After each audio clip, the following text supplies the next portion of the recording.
Pada tahun 2009, sebuah acara reality show Amerika yang populer yang bernama Cops sedang melakukan syuting di Florida Selatan. Dan secara kebetulan, ada sebuah kasus kejahatan yang benar-benar miris dilakukan di sana.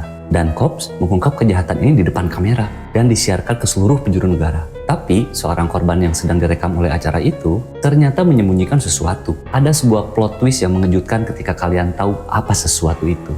Maka, jika kamu adalah penggemar kisah yang bernuansa gelap, mistis, aneh, dan misterius yang disajikan dalam format cerita, maka kamu berada di channel yang tepat. Karena kisah nyata seperti itulah yang akan saya ceritakan kepada kamu. Dan juga, kita akan mengupload cerita tersebut seminggu 1 kali. Lalu, apabila channel ini menarik buat kamu, pastikan kamu untuk mengklik tombol like sebagai tanda kamu setuju menyukainya. Dan jangan lupa untuk menekan tombol subscribe, lalu nyalakan lonceng notifikasinya agar kamu tidak melewatkan upload mingguan dari channel ini. Dan tak lupa, saya doakan agar selamat dan sehat selalu untuk kalian yang sudah melakukannya. Maka dari itu, untuk lebih jelasnya lagi, mari kita simak kisah nyata berikut ini.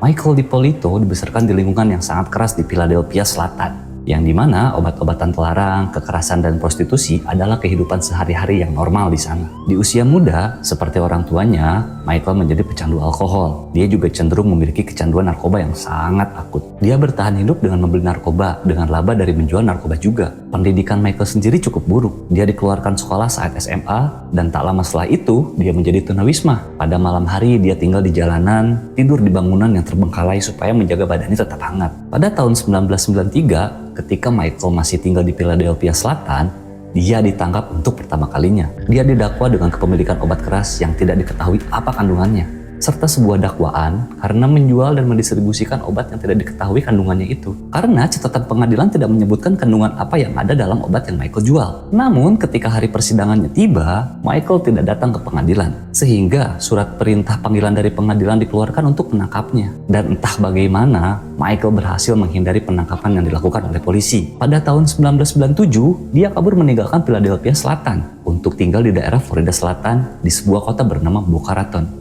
Tak lama setelah hidup di sana, Michael ditangkap untuk kedua kalinya. Kali ini disebabkan karena ia menawarkan $15 sebagai bayaran untuk seks kepada petugas polisi wanita yang sedang menyamar. Michael mengaku bersalah karena melakukan tindak prostitusi. Namun, dia dibebaskan tanpa ada tuntutan apapun. Setahun setelah kasus prostitusinya, Michael digugat oleh mantan pacarnya bernama Karen Tan. Dia mengaku bahwa Michael adalah ayah biologis dari putranya. Dia menuntutnya karena dia berhutang tunjangan untuk anaknya. Dan Karen mempunyai hasil tes DNA yang mendukung klaimnya itu. Namun, Michael sekali lagi dia tidak muncul di pengadilan. Dan tak lama setelah itu, Karen menyerah begitu saja dan membatalkan tuntutan hukumnya. Michael sangat lega ketika gugatannya batal. Karena pada saat itu, dia hampir tidak menghasilkan uang melalui agen prakerjanya. Dan setelah gugatan itu dibatalkan, Michael memutuskan bahwa dia harus bangkit dan menghasilkan uang yang banyak.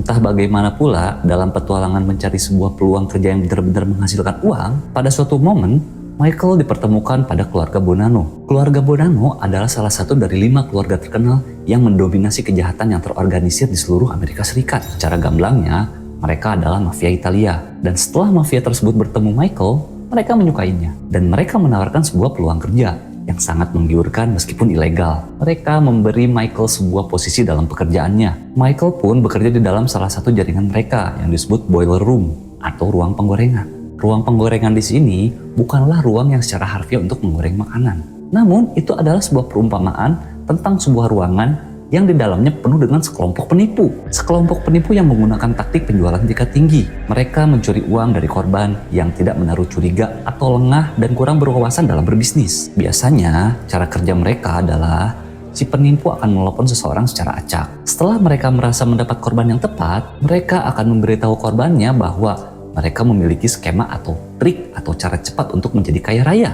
Tapi ada syaratnya. Biasanya syaratnya seperti bahwa dia harus berinvestasi berupa uang secepatnya kepada skema si penipu jika dia ingin mendapat bagian dari keuntungan yang besar itu. Jadi ketika korban mengatakan dia tertarik dan mengirimkan uangnya, maka si penipu itu akan segera menghilang dan mencuri uang si korban dengan begitu saja. Michael adalah orang yang sangat karismatik. Dia mempunyai bakat penjual alami. Dia sangat pandai menipu untuk meyakinkan orang memberinya uang. Lalu, lambat laun, pada akhirnya Michael menyadari bahwa dia bisa menghasilkan lebih banyak uang jika dia memulai ruang penggorengannya sendiri, yang dimana uang komisinya bisa jauh lebih banyak daripada komisi dari uang yang dia curi. Dan lalu dengan tiba-tiba dia meninggalkan ruang penggorengan milik mafia Italia itu. Tidak ada informasi lebih lanjut tentang bagaimana bos mafianya bereaksi terhadap kejadian itu. Akan tetapi, Michael bukan hanya membuat satu, bahkan dia membuat 2 ruang penggorengan miliknya sendiri di Florida Selatan. Dan pada tahun 2002, dia berhasil mengantongi uang curian sebanyak $155.000 Amerika. Sadar bahwa Michael menghasilkan uang dengan cepat, tanpa ragu, dia menghabiskan semua uangnya untuk foya-foya seperti menyewa hotel, membeli mobil mewah, serta ponseks berbayar. Tetapi saat-saat indah itu tidak bertahan lama untuk Michael. Karena pada tahun 2002, polisi menggerebek ruang penggorengan milik Michael. Dan tentunya dia pun ditahan atas kasus penipuan dan pencurian uang. Saat itu, Michael ditangkap untuk ketiga kalinya. Tapi kali ini, mau tidak mau, dia harus hadir di pengadilan. Dia diadili. Lalu dia dijatuhi hukuman dengan 2 tahun penjara, 28 tahun masa percobaan, dan dia juga didenda. Wajib untuk membayar kembali uang senilai $155.000 yang telah dia curi. Setelah Michael masuk penjara, dia hanya menjalani 7 bulan dari masa hukuman 2 tahun penjaranya. Tetapi, lamanya hukuman itu sudah lebih dari cukup untuk memberikan pengaruh besar pada mentalnya. Michael benci penjara. Dia benci setiap detiknya. Jadi, selama malam tanpa tidur nyenyak, dan saat dia terbangun di selnya, dia berjanji pada dirinya sendiri bahwa jika dia sudah bebas, maka dia tidak mau kembali lagi ke penjara. Singkat waktu, pada tahun 2003, ketika dia dibebaskan, dia segera memasuki program rehabilitasi untuk alkohol. Dia juga mulai pergi ke gym setiap hari dan dia mulai belajar untuk GED-nya. GED adalah semacam ujian persamaan tingkat SMA karena dia tidak mendapatkan ijazah SMA-nya. Setelah dia berhasil mendapatkan GED-nya, beberapa bulan kemudian dia juga memulai sebuah bisnis legal, yaitu mendirikan perusahaan pemasaran digital yang bernama Mad Money Incorporation. Selama beberapa tahun berikutnya, Michael melakukan usaha terbaiknya untuk tetap berada di jalan yang benar, agar tidak dapat masalah. Meskipun berliku, tetapi dia berhasil melewatinya. Pada tahun 2008, Michael masih sehat dan waras. Meskipun mengalami beberapa tensi maju dan mundur usahanya, akan tetapi dia masih sangat fokus pada kebugaran fisik dan kesehatannya. Serta uang hasil bisnisnya di Mad Money Inc. dikelola dengan cukup baik, hingga menghasilkan hampir $100.000 setahun. Di satu sisi, kehidupan cintanya sedikit berantakan. Michael sempat menikah pada tahun 2007 dengan pacar lamanya bernama Maria Luongo. Dia ada menemani dan selalu membesuknya ketika dia berada di dalam penjara. Tetapi, pada tahun 2008, ketika Michael berusia 38 tahun, dia berselingkuh di belakang Maria dengan seorang agen real estate berusia 26 tahun bernama Dahlia. Mereka bertemu di Starbucks. Bukan hubungan semacam perselingkuhan yang mereka inginkan. Michael dan Dahlia dengan cepat jatuh cinta. Dan ketika itu terjadi, Michael memutuskan pergi ke istrinya, Maria. Dan dia memberitahu perselingkuhannya itu. Dan tak lama kemudian mereka bercerai.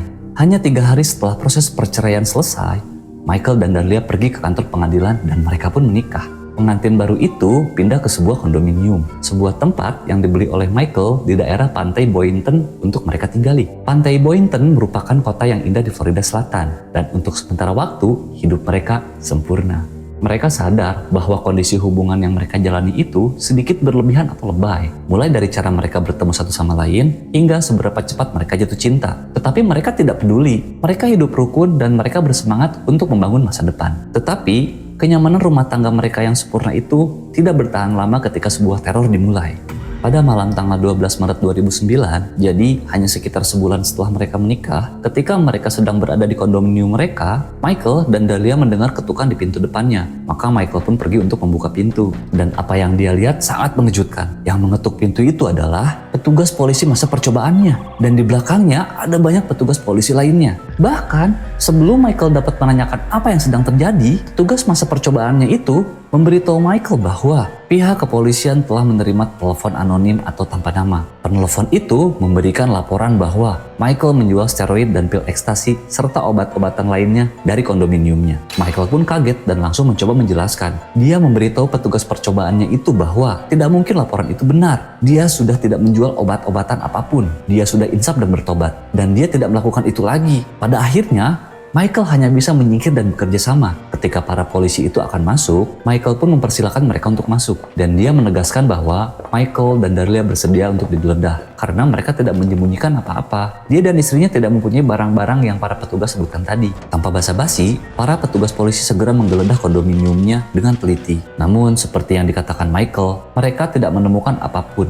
dan lalu mereka pun pergi. Setelah para petugas polisi itu pergi, Michael dan Dahlia berdiri membeku karena shock. Mereka benar-benar tercengang dan kaget. Tapi alih-alih mencoba mencari tahu penyebab dan pelaku yang melaporkan laporan palsu itu dan mengapa ada yang mencoba mengerjai mereka, yang terpikir dalam benak Michael, yang terbaik bagi mereka saat itu adalah segera meninggalkan kondominium lalu menginap di hotel yang bagus. Tak lama mereka mengemasi beberapa tas. Dengan segera mereka meninggalkan kondominium mereka yang benar-benar berantakan bekas penggeledahan polisi tadi. Dan lalu mereka pergi ke hotel untuk tidur nyaman dan melewati malam yang aneh itu. Keesokan harinya, ketika mereka bangun, mereka memutuskan untuk pulang. Namun, ketika mereka menuju ke tempat parkir, dengan kaget, Michael dan Dahlia melihat di seberang mobil mereka sudah berdiri petugas masa percobaan Michael beserta beberapa petugas polisi lainnya yang tadi malam menggeledah kondominiumnya. Michael dan Dahlia saling memandang dan bertanya-tanya seperti, ada apa lagi ini? Lalu mereka bergegas mendekati para petugas itu. Dan bahkan sebelum mereka dapat berbicara kepada petugas masa percobaannya Michael itu, petugas itu menghentikan Michael dan hanya berkata, begini, kami mendapat telepon yang seperti tadi malam. Kali ini dia memberitahu kami bahwa Anda menjual narkoba dari kendaraan Anda. Jadi kami perlu menggeledahannya. Perihal itu cukup membuat Michael stres. Tapi dia bilang kepada petugas itu bahwa dia tidak keberatan untuk digeledah. Karena memang kenyataannya dia tidak berbuat seperti yang dikatakan oleh laporan palsu itu. Dengan yakin, Michael pun memberi izin. Lalu para polisi pun membuka mobilnya. Mereka hampir mengobrak-abrik seluruh isi mobil dan memeriksa dengan detail. Tapi sekali lagi, mereka tidak menemukan apa-apa. Selama beberapa minggu ke depan, satu-satunya hal yang selalu menjadi topik yang dibicarakan oleh Michael dan Dahlia adalah apa yang sebenarnya terjadi. Siapa yang menelpon polisi itu dan membuat laporan palsu? Siapa yang mengklaim bahwa Michael menjual narkoba di kondominium dan di mobilnya? Mereka ingin percaya bahwa semuanya hanya kesalahpahaman saja. Tetapi di belakang pikiran mereka berdua, mereka berpikir tentang masa lalu Michael yang sangat kelam. Dia pernah punya hubungan dengan mafia. Dan jelas dia pernah menipu sejumlah orang. Jadi sangat mungkin jika ada seseorang dari masa lalunya yang ingin membalas dendam. Dia ingin Michael ditangkap dan dikirim kembali ke penjara. 2 minggu kemudian, tepatnya pada tanggal 29 Maret pada malam hari, Michael dan Dahlia telah selesai makan malam di sebuah restoran. Dan ketika mereka akan pulang dan menuju tempat parkir, lagi-lagi berdiri di samping mobil Michael, beberapa petugas polisi yang jelas menunggunya. Bahkan, tanpa perlu bertanya mengapa para petugas ada di sana, Michael dan Dahlia menghampiri mereka. Dan mereka mulai menjelaskan kepada mereka untuk memahami bagaimana situasi seperti ini adalah jebakan. Mereka menjelaskan bahwa tidak memiliki narkoba di mobilnya. Mereka tidak tahu laporan apa lagi yang dilayangkan kepada mereka. Tetapi kali ini, ketika para petugas menggeledah mobilnya, mereka menemukan sesuatu. Kali ini, polisi menemukan sekantong kecil kokain yang tersangkut di dalam rokok yang terselip di bawah ban serep di bagasi mobil mereka. Dan ketika Michael melihat mereka mengeluarkan kokain itu, Michael mulai menangis sejadi-jadinya. Karena dia tahu meskipun barang itu bukan miliknya dan dia tidak menaruhnya di sana, tetap saja dia akan masuk penjara. Dia akan ditangkap karena tuduhan kepemilikan narkoba itu. Dan gawatnya, dia sedang dalam masa percobaan. Intinya saat itu dia sangat kacau. Jadi itulah sebabnya dia menangis dan memohon kepada para petugas polisi agar mengerti situasinya bahwa kokain itu bukan miliknya. Dia bersumpah bahwa narkoba itu bukan miliknya. Sementara itu, Dahlia ketika dia melihat narkoba yang diambil petugas polisi itu, dia juga terlihat shock sambil bertanya-tanya, apakah Michael berbohong? Apakah dia benar-benar kembali menjual narkoba? Dan apakah dia juga membohonginya? Tetapi ketika dia melihat suaminya menangis histeris dan terlihat begitu tulus, dia percaya bahwa dia pasti mengatakan yang sebenarnya. Lalu dengan segera, Dahlia pun berdiri di samping Michael dan memohon juga kepada polisi untuk melepaskan mereka. Mereka bersikukuh menerangkan bahwa barang itu adalah sebuah jebakan. Dan di luar dugaan, ternyata tim petugas polisi itu adalah tim yang melakukan penggerebekan sebelumnya di kondominium Michael dan Dahlia. Para petugas itu memberitahu mereka bahwa menurut mereka laporan itu cukup mencurigakan karena ada seseorang yang terus menelepon dan melaporkan tentang Michael menjual narkoba. Dan sekarang secara ajaib narkoba itu masuk ke mobilnya. Jadi tindakan yang polisi lakukan saat itu adalah hanya menyita narkoba tersebut. Para petugas polisi itu tidak menangkap Michael dan Dahlia. Justru sebaliknya, mereka menyuruh Michael dan Dahlia segera pulang. Mereka berpesan agar berhati-hati di jalan, lalu untuk segera menghubungi pihak kepolisian jika mereka menemukan atau mendengar kabar sesuatu yang aneh. Para petugas itu memberitahu mereka bahwa mereka akan memulai penyelidikan untuk mencari tahu siapa yang melakukan semua laporan palsu itu. Michael dan Dahlia benar-benar lega mendengar itu. Tetapi pada saat yang sama, mereka juga ketakutan karena jelas siapapun yang ingin membuat Michael terjerat masalah, sekarang mereka siap untuk merusak kenyamanannya dengan melakukan teror atau jebakan-jebakan lainnya sampai Michael dipenjara. Setelah para petugas polisi itu pergi, Michael dan Dahlia langsung masuk ke dalam mobilnya dan mereka melaju kembali ke kondominium mereka. Ketika mereka segera masuk ke dalam, mereka dengan segera menggeledah dari atas sampai bawah untuk mencari tanda-tanda apakah ada orang yang masuk atau tanda-tanda jika ada obat-obatan terlarang atau sesuatu yang ilegal yang disembunyikan di dalam kondominium mereka. Dan setelah mencari dan tidak menemukan apa-apa, mereka bergegas mengunci pintu, menutup jendela, menutup tirai, dan berdoa agar polisi dapat segera mengidentifikasi siapa yang melakukan ini kepada mereka dan segera menangkapnya. Tetapi selama beberapa bulan berikutnya, polisi tidak mengetahui siapa penelepon anonim itu karena penelepon tersebut berhenti melakukan aksinya. Untuk sesaat, Michael dan Dahlia yakin bahwa seluruh cobaan itu telah berakhir dan selesai. Pada dasarnya, mereka berpikir bahwa mereka kembali ke kehidupan normal mereka. Tapi pada tanggal 5 Agustus 2009, kira-kira 4 bulan setelah narkoba ditemukan di bagasi mobil Michael, penelepon anonim itu kembali dengan teror pamungkasnya.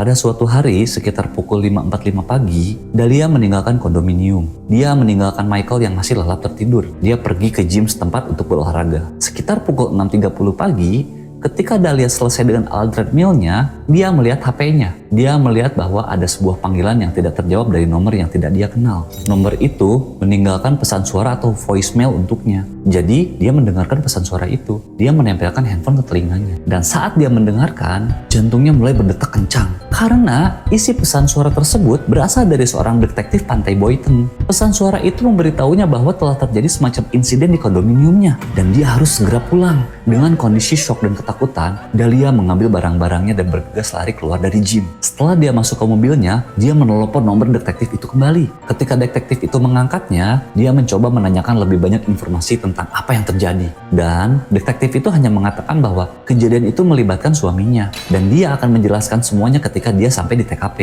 Jadi dalam keadaan shock total, Dahlia mengendarai mobilnya kembali ke kondominiumnya. Dan ketika dia berbelok di sebuah jalan, dia berhenti dan hanya menatap sebuah situasi yang dimana banyak mobil polisi dengan lampu mereka yang menyala, para petugas polisi yang berlalu lalang, dan pita TKP berwarna kuning melintang di bagian luar propertinya. Dan di dalam area yang ditempel pita kuning ini, beberapa fotografer TKP sedang memotret kondominiumnya. Saat Dahlia duduk di mobilnya di ujung jalan itu, ketika dia menatap adegan dan pemandangan gila yang dilihatnya itu, salah satu petugas polisi pantai Boynton melihatnya dan berjalan ke arahnya untuk memastikan bahwa dia adalah Dahlia Dippolito. Petugas itu berkata kepadanya untuk memarkir mobilnya di sini saja, lalu menyuruh Dahlia untuk keluar dan ikut bersamanya. Jadi, Dahlia sudah tahu jelas bahwa ada sesuatu yang buruk telah terjadi. Dia pun segera keluar dan dia mulai berjalan dengan petugas itu ke arah sekelompok petugas yang berdiri tepat di depan propertinya. Dan ternyata salah satu dari mereka adalah detektif yang meneleponnya. Setelah detektif itu melihat Dahlia, dia berjalan ke arahnya. Dia berkata kepadanya dengan sangat belak-belakan bahwa ada seseorang tetangga Dahlia telah menelpon kepolisian.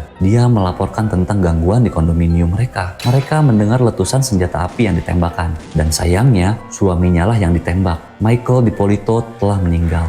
Dahlia yang mendengar kabar itu langsung histeris. Dengan lembut, dia dibawa menjauh dari kondominiumnya ke mobil polisi. Dan mereka membawanya ke kantor polisi terdekat untuk ditenangkan dan dibawa ke ruang interogasi. Lalu tak lama, pihak kepolisian mulai menginterogasinya, mengajukan beberapa pertanyaan tentang suaminya. Tak lama ketika Dahlia memasuki ruang interogasi, datanglah seorang detektif berkata kepadanya bahwa mereka tahu Dahlia baru saja mendapat sebuah tragedi. Tetapi para polisi harus mencari tahu apa dan mengapa ini semua bisa terjadi. Karena seorang pembunuh berkeliaran di luar sana dan mereka, para polisi, perlu menemukan orang ini dan menangkapnya. Pada awalnya, proses interogasi ini isinya hanya tangisan Dahlia, dan detektif itu mencoba menenangkannya. Lalu, lambat laun, akhirnya Dahlia memberi keterangan ke detektif itu tentang penelepon anonim yang terus melaporkan mereka. Sang penelepon itu melaporkan dan mengklaim bahwa Michael menjual narkoba. Pemikiran Michael dan Dahlia menyimpulkan bahwa mungkin penelepon anonim itu terhubung dengan seseorang dari masa lalunya Michael. Mungkin juga seseorang dari mafia Italia yang dimana Michael pernah kerja padanya. Atau mungkin salah satu korban penipuan boiler roomnya. Dan ataupun bisa jadi dari sejumlah orang yang telah merasa disakiti oleh Michael di masa lalunya. Sang detektif dengan telaten mencatat dan mendengarkan keterangan dari Dahlia.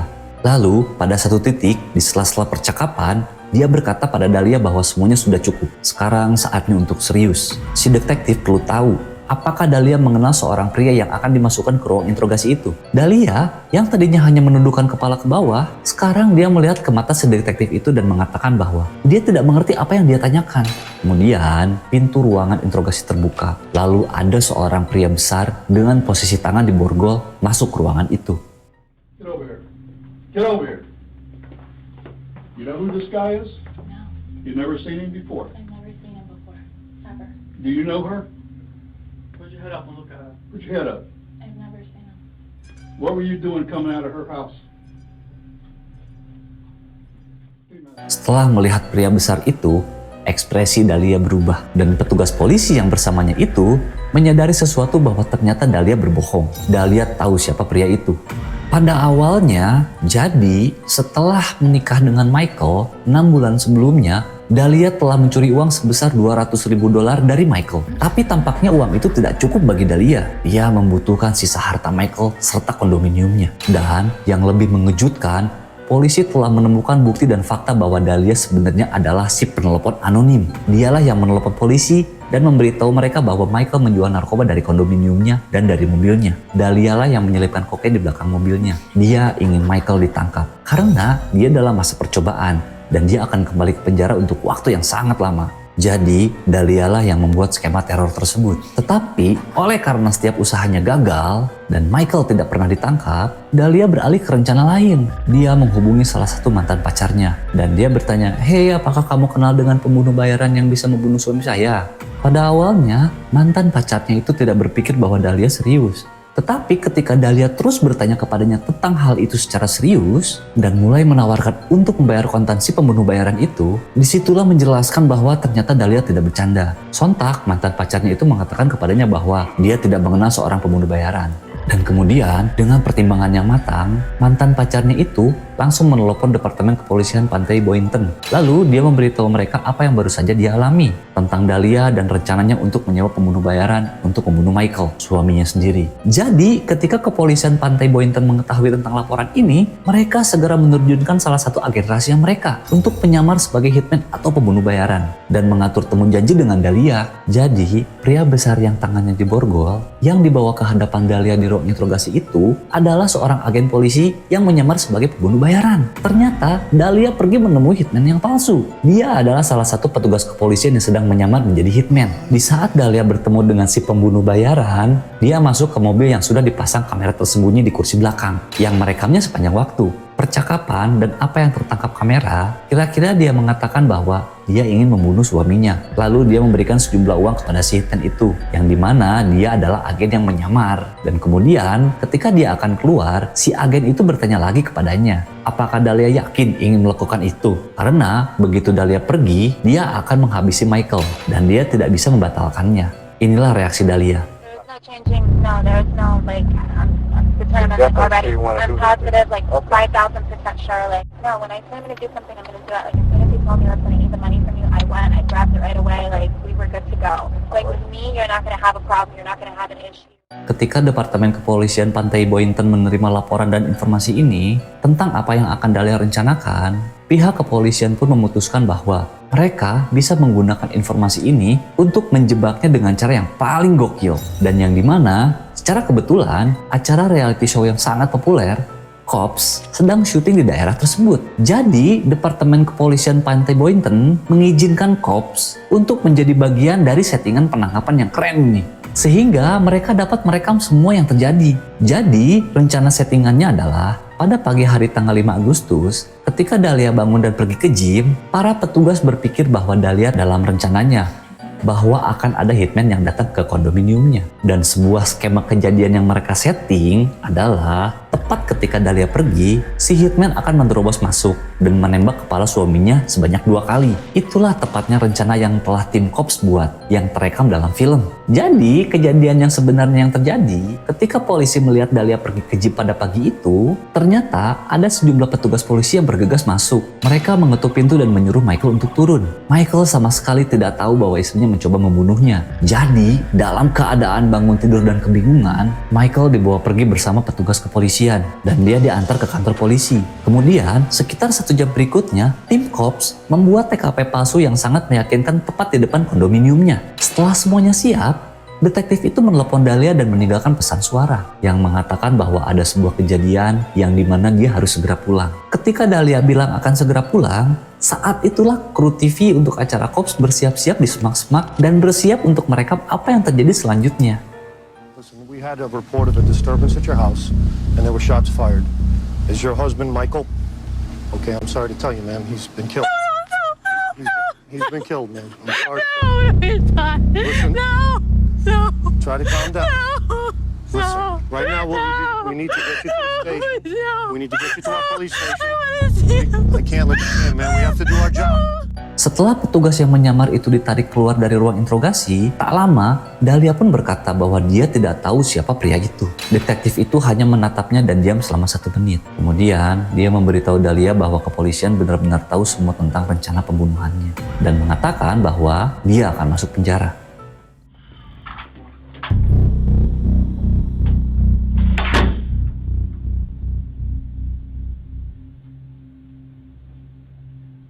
You're going to jail today for solicitation of murder. You're under arrest.